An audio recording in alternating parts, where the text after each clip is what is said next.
Antonio Millán Puelles, Fundamentos de Filosofía. Primera parte: el ente lógico. Capítulo 3: Objeto y naturaleza de la lógica. Punto 2.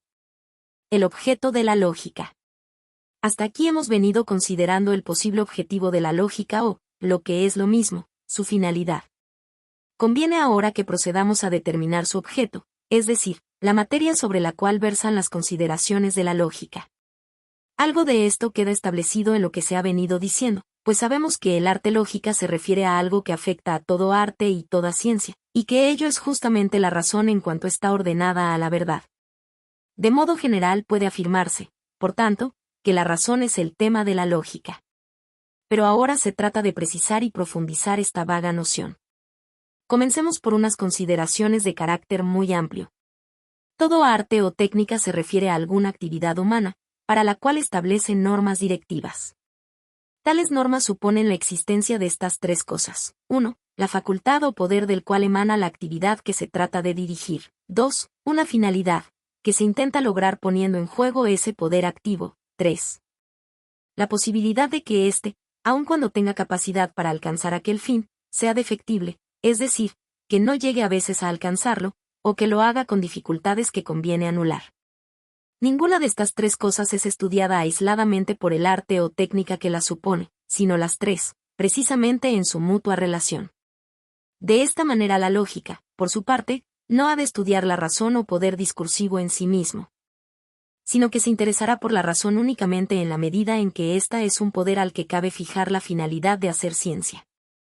Tampoco ha de estudiar la lógica a la ciencia como algo aislado y sin conexión con la razón, sino que la tomará como algo elaborado por ésta, como una cierta obra de la razón.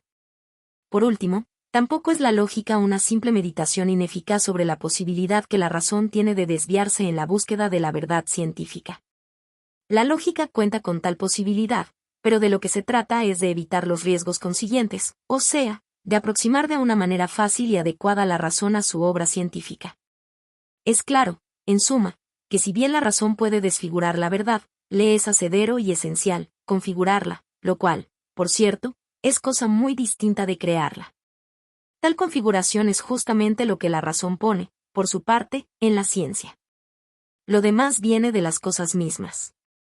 Naturalmente, el modo de reunir y ordenar las cosas en estructuras científicas, a lo cual se reduce, en definitiva, aquella configuración, no ha de ser arbitrario y caprichoso, antes bien, deberá estar fundamentado en el modo de ser natural de las cosas mismas. Mas no depende únicamente de estas, sino que es consecuencia también del peculiar modo de ser de la razón, según reza el adagio de la escuela, que afirma que todo lo que se recibe es recibido según el modo del recipiente. 42. Conviene, pues, distinguir en toda ciencia, de una manera general, lo que la razón toma a las cosas y lo que ella, por su parte, añade. Y eso que añade no puede ser, a su vez, cosa alguna real, pues en tal caso la razón no configuraría la verdad, sino que ciertamente la desfiguraría, dándole un incremento que no posee de suyo.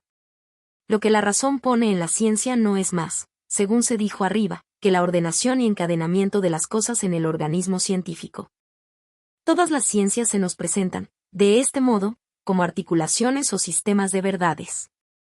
Pero aunque toda ciencia ordene sus objetos, esto no significa que estudie la ordenación en sí misma. Lo que realmente estudia son los objetos o cosas que va enlazando en sistema.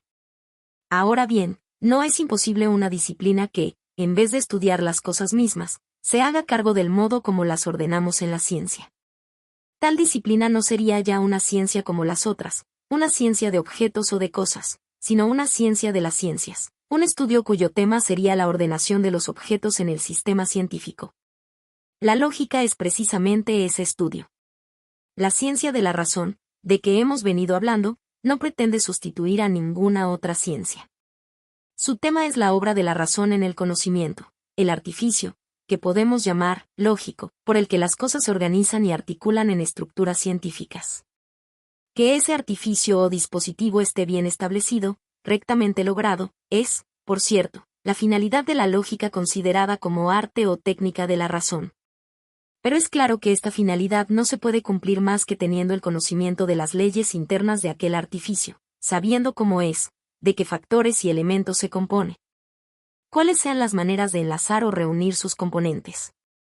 En una palabra, el arte de la razón requiere una ciencia del artificio lógico, la cual no estudiará los elementos reales de la ciencia, a saber, las cosas mismas, sino de sus elementos racionales, es decir, los que la razón pone, fundándose en aquellos, para ordenarlos en forma de sistema. La ciencia del artificio lógico, supuesta por el arte de la razón, no es la psicología. Esta se ocupa de la razón como algo real, siendo, por tanto, en este sentido, una ciencia como otra cualquiera de las que estudian objetos o cosas reales, y ya hemos dicho que lo que aquí interesa no es nada real, sino la ordenación artificial que se da en toda ciencia, hasta en la propia psicología. Se llama psicologismo, en el dominio de las teorías sobre la lógica, a la manera de entender a esta, según la cual es la psicología la ciencia que fundamenta al arte de la razón. 43. Si todo arte ha de fundamentarse en una ciencia, la lógica arte estaría sustentada, según esto, por la ciencia psicológica.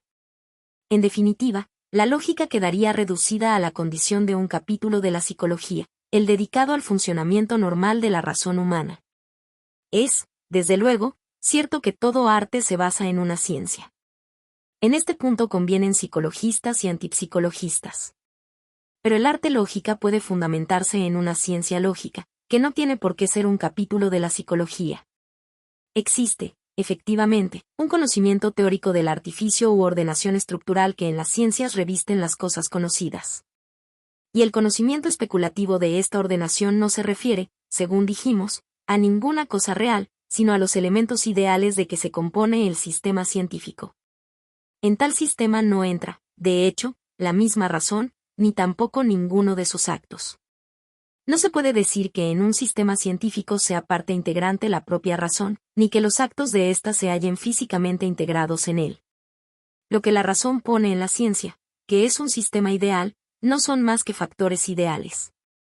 Las leyes psicológicas, empero, se refieren a hechos y procesos reales. Es cierto que, al ordenar las cosas en un sistema científico, la razón no deja de cumplir sus leyes psicológicas, pero esto ocurre también cuando las ordena mal. Las leyes psicológicas no son, por tanto, las leyes lógicas. Análogamente, los movimientos de la mano al desplazar una pieza en un tablero de ajedrez están indudablemente regidos por leyes físicas, que nadie confundirá con las leyes específicas del juego. El movimiento ajedrecístico supone el de la mano o cualquier otra cosa que lo sustituya, pero esto ocurre lo mismo en las jugadas buenas que en las malas, y tanto en las que son lícitas como en las excluidas por la especial legalidad del ajedrez. Por lo demás, ninguna falta le hace al ajedrecista la noticia científica de las leyes que rigen físicamente los movimientos de su mano, ni ganan nada con ello para sus fines de jugador.